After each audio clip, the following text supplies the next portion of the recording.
सरायकेला खरसावां जिले में स्वच्छ भारत मिशन ग्रामीण फेज 2 के तहत 3 दिवसीय आवासीय प्रशिक्षकों का प्रशिक्षण टीओटी कार्यक्रम का आयोजन किया गया।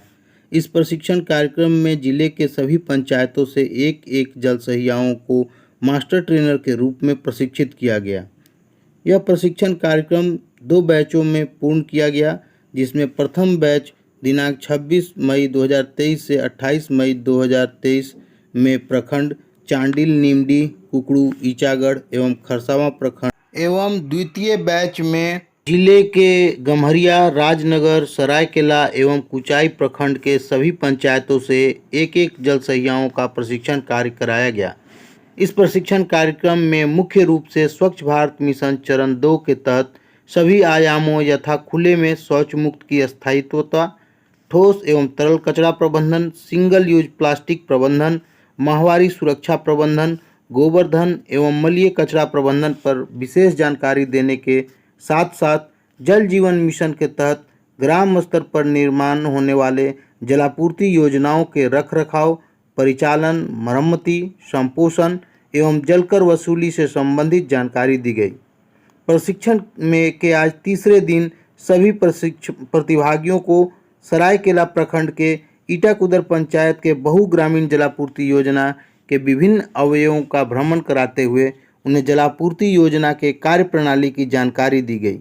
साथ ही मॉडल विलेज बुंडू का भी क्षेत्र भ्रमण कराते हुए मॉडल विलेज हेतु आवश्यक आयामों के बारे में जानकारी दी गई। प्रशिक्षण कार्यक्रम का संपादन राज्य प्रशिक्षक कुमार अनूप एवं अवधेश कुमार लाल के द्वारा पूर्ण कराया गया। WTP वाटर ट्रीटमेंट प्लांट, तो ये सा जो इंटेक वेल था वहाँ से पानी लिया, वहाँ से भेजा WTP में। WTP में वाटर का ट्रीटमेंट किया गया, उसमें जो भी अशुद्धियाँ थी और उसको और प्योरीफाई करने के लिए कैसे शुद्ध कर सकते हैं। आप लोग देखें कि 4-5 प्रोसेस था।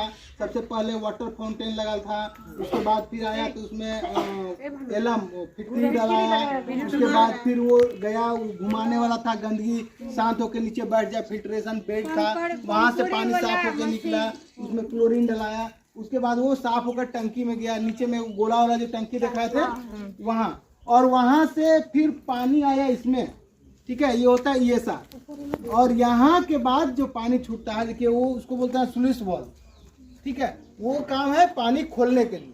तो यहाँ से पानी खुलेगा। अब ये MVS स्कीम है, मल्टी विलेज स्कीम है, तो इससे 9 गांव कवर्ड है।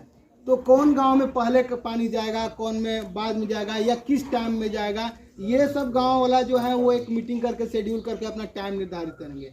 ऐसे में ऐसा जगह देखना था कि जो गाँव ऊँचा जगह पर है तो पहले वैसे गांव में पानी छोड़ेंगे ताकि ऊंचा जगह वाला में प्रेशर में चल जाए। तो बीच बीच में हमको किधर छोड़ना है, किधर बंद करना है, इसके लिए इसी तरह का स्लुइस वाल्व आपको देखिएगा 2-3 जगह लगा हुआ है। तो ये इस तरह से इस जलापूर्ति योजना का फंक्शन है, ठीक है।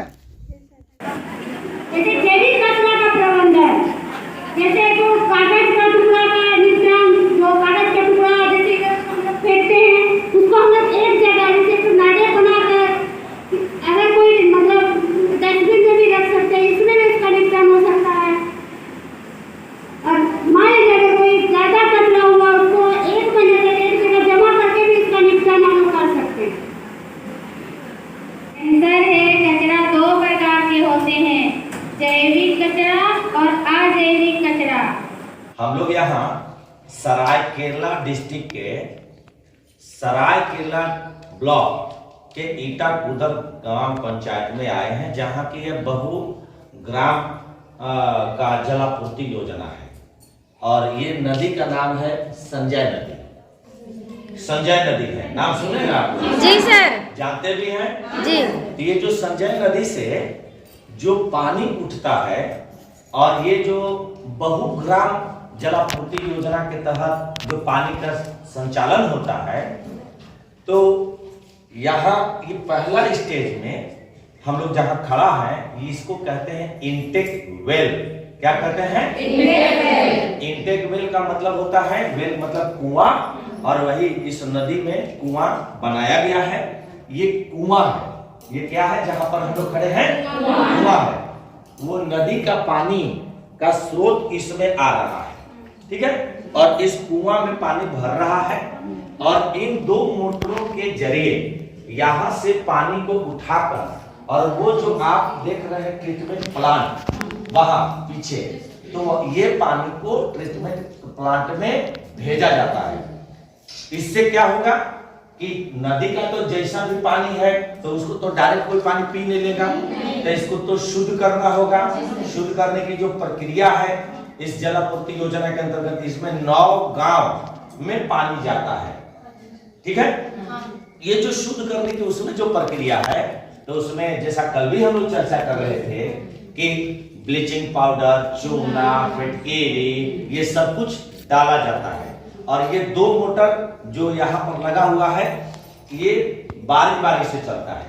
मान लीजिए कभी ऐसा हो कि अगर एक मोटर अगर लगातार चल रहा, दोनों अगर चलेगा लगातार तो गर्म हो जाएगा, और गर्म हो जाएगा तो फिर खराब होगा, दोनों एक साथ बंद हो जाएगा। इसीलिए एक चलता है कुछ देर, फिर उसको ठंडा करने के लिए छोड़ दिया जाता है, फिर दूसरा को स्टार्ट किया जाता है। देख रहे स्टार्टर है वहां, ये सब स्टार्टर है ना, ये बिजली का कनेक्शन है, यहाँ स्टार्टर है। अब हम लोग इसके होंगे, इसका इलेक्ट्रिक बिल आता होगा, इसका टूट मरम्मती का होता होगा, पेंटिंग का होता होगा, तो ये सारा जो खर्चा आता है वो जो जल का कलेक्शन होगा उसी से होता है। हालांकि इसमें हम एक चीज और जोड़ेंगे कि मतलब तो है कि पैसा लेना है इन सभी चीज के ऑपरेशन और मेंटेनेंस के लिए, ठीक है, मरम्मत और रख रखाव करने के लिए। परंतु एक दूसरा भी पहलू है कि हम एक बोतल 10 रुपया 15 रुपया में खरीद ले रहे हैं, हम उतना खरीद लेते हैं, लेकिन जहां प्रतिदिन 55 लीटर आपको मिल रहा है शुद्ध पानी, देख रहे हैं कैसे कैसे शुद्ध होकर पानी मिल रहा है। अगर लेकिन जब ये 5 साल पूरा हो जाता है, उसके बाद ये संबंधित ग्राम जल स्वच्छता समिति को हैंड ओवर कर दिया जाता है और फिर उनको ये सब चलाना होता है पानी समिति का। इसीलिए पानी समिति का कॉन्सेप्ट लाया गया है। आप लोगों को कल भी बताया गया था कि जो पानी समिति बनेगा वो सब घर से कलेक्शन करेगा जल का। बहुत सारा का डाउट ऐसा भी रहता है कि हम गांव में जाएंगे, बोलेंगे आपको पैसा देना है तो पूछा क्यों देंगे, तो ये चीज़ उनको बताना होगा, भैया ये इतना बड़ा स्कीम अगर चल रहा है इसके पीछे खर्चा कौन देगा, है ना। और जाहिर सी बात है अगर उसका लाभ हम लोग ले रहे हैं तो उसका रख रखाव, ऑपरेशन, मेंटेनेंस भी हम लोग को सबको मिलकर करना होगा। तो उससे जो जलकर का वसूल, इसका काम है जब ये मोटर चलेगा तो इसको पूरी तरह से हौड़ देगा, जैसे कैसे माठा महने के लिए हौड़ा जाता है? हाँ, इसको या मिक्सर कैसे कहते हैं, पूरी तरह से पानी को तोड़ता है। इसका काम है कि अगर इसमें कोई कीड़ा मकोड़ा या कुछ गंदगी ऐसा है तो उसको एकदम पूरा तोड़ के अब इसको नीचे बैठा देगा, नीचे। अब वहाँ से जो नीचे गंदगी बैठा तो जो कुछ ऊपर वाला जो पानी है, देखते हैं कि मेरा नाम अनुज श्रीवास्तव है और मैं MIS कोऑर्डिनेटर के रूप में कार्यरत हूँ। अभी हम लोग के यहाँ पर 3 दिवसीय आवासीय प्रशिक्षण चल रहा है। यह TOT प्रशिक्षण है और इस प्रशिक्षण में हम लोग जिले के सभी पंचायतों से एक जल सहियाओं को चयन करके यहाँ पर मास्टर प्रशिक्षक के रूप में उनका प्रशिक्षण दे रहे हैं। यह प्रशिक्षण 2 बैच में किया जा रहा था। पहला बैच जो था वो 26 से 28 तक चला और ये सेकेंड बैच है, ये आपको 29 तारीख से लेके आज इसका लास्ट डे है। और ये प्रशिक्षण स्वच्छ भारत मिशन ग्रामीण के तहत कराया जा रहा है। इस प्रशिक्षण का मुख्य उद्देश्य है कि स्वच्छ भारत मिशन ग्रामीण के अंतर्गत अभी हम लोग फेज 2 जो चल रहा है उसमें आगे ग्राम लेवल पर क्या क्या काम किए जाने हैं, उन काम को हमको लक्षित समय में पूरा करना है, तो उसके लिए कैसे हम लोग काम करेंगे इसके बारे में जल सहियाओं को प्रशिक्षित करना था। क्योंकि हमारे विभाग में सबसे ग्रास रूट लेवल की कार्यकर्ता जल सहिया हैं, एक जल सहिया एक गाँव के प्रति प्रतिनिधित्व करती हैं, तो सबसे पहले उनमें इस बात की जानकारी होना बहुत ज़रूरी है कि हमें इस योजना को आगे धरातल पर कैसे लेकर के जाना है। तो इसलिए इस उद्देश्य से सबसे पहले हम लोगों ने जल सहिया का अभी प्रशिक्षण करवाया है जो 3 दिवसीय है। इसके बाद फिर हम लोग हर एक पंचायत से मुखिया जी लोग का भी बुला करके उसका भी प्रशिक्षण कराने वाले हैं।